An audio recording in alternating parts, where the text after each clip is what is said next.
Well, as we said at the top of the program, the first employment report released under the Trump administration showed solid gains. The economy created 227,000 jobs in January, more than expected, largest gain in 4 months, by the way.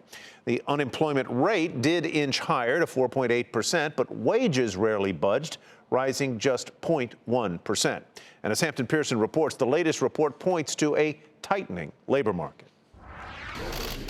2 weeks after taking the oath of office, President Donald Trump got some good news about the Main Street economy. 227,000 jobs, great spirit in the country right now.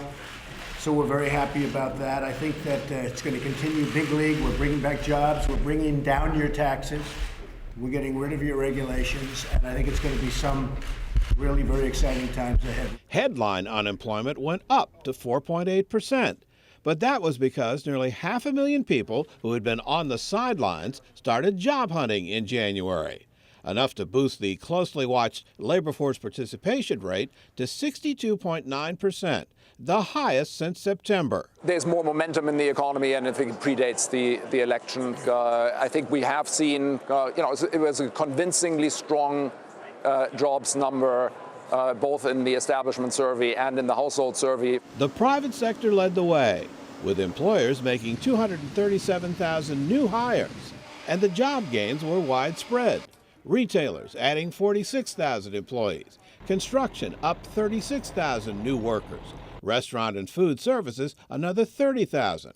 Only the government sector saw a decline, losing 10,000 employees. The construction number is consistent with the view that we're kind of making America great again, right? That we got a friendly business climate and people want to come back and start operating their businesses here, and you're starting to see that in the data. For all the positive trends, wage growth remains a weak spot. Average hourly earnings barely rose last month, and December's average was revised downward, despite the fact that some 19 states increased the minimum wage at the start of the year. The last 2 years have actually been pretty strong wage growth for, let's call it the middle of the income distribution for the first time in 25 years or something. And it'll be interesting to see whether this continues. Now, the early consensus among Fed watchers is that lack of wage pressure has lowered the odds for a rate hike in March. But today's jobs report shows improving prospects for more jobs and, yes, higher wages. For a Nightly Business Report, I'm Hampton Pearson in Washington.